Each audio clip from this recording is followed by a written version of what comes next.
Y'all, it has been a little over a year since I launched my interior design studio, Single Bubble Pop Design Studio.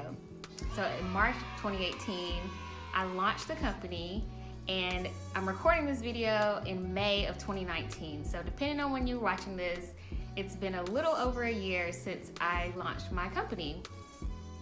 As you can imagine, I've learned so much in this first year, and I thought I would share with you 5 key things that really made a difference, or lessons that I learned from this first year.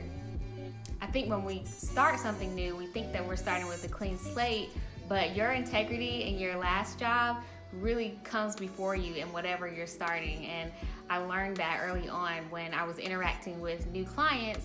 They already had a great impression of me, and I'm so grateful that I had that to start out with. I can't stress enough how much those skills from different jobs that you've had really transfer into entrepreneurship. I'm like most millennials. I've had tons of different jobs. In my 20s, I worked 2 and 3 jobs at a time for many, many years. And at the time, it seemed like, oh, I'm just doing this to make ends meet. But those skills really equipped me coming into entrepreneurship. One job in particular was acting as a receptionist for a medium-sized company, but I had to be responsible for keeping the calendar for several people. And in entrepreneurship, your time and scheduling is so crucial.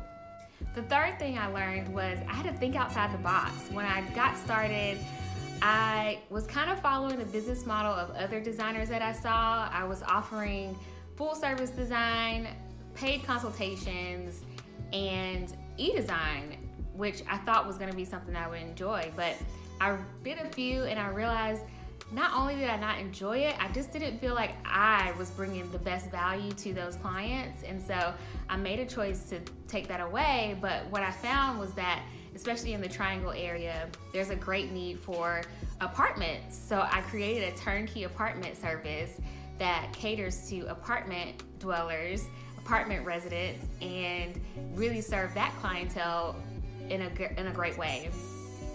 Great work speaks for itself. I recently was connected with some real estate investors who were looking for an interior designer, did not know me, hadn't seen my website, hadn't followed me on social media, any of that, but just put it out there that they were looking for an interior designer. And because I've done some great work over the last year, they were recommended to me by several people in their network. And so I didn't even have to market to them. I didn't have to be connected to them. The work that I did enabled that connection. Lastly, you can't shine by yourself. It's so easy to get caught up in the accolades or affirmation during your first year, because I'm not gonna lie, it's tough, and we all want that pat on the back to let us know that we're on the right track. But I could not do what I do without the vendors and the subcontractors that I work with, and it was so important to me during the first year to really nail down a dream team that I could rely on. Fortunately, I learned the hard way that not everyone can deliver what they say they can deliver, but I'm just so thankful that I learned that during my first year, and now I have so much more respect for that vendor-interior designer relationship. When I went to High Point Market this spring with the Design Bloggers Tour, it was also super apparent how vendors can be an amazing asset for interior designers. They really see themselves as a partner to designers. They want to make sure that the product is exactly what the client wants, whether it be custom or something in their stock line.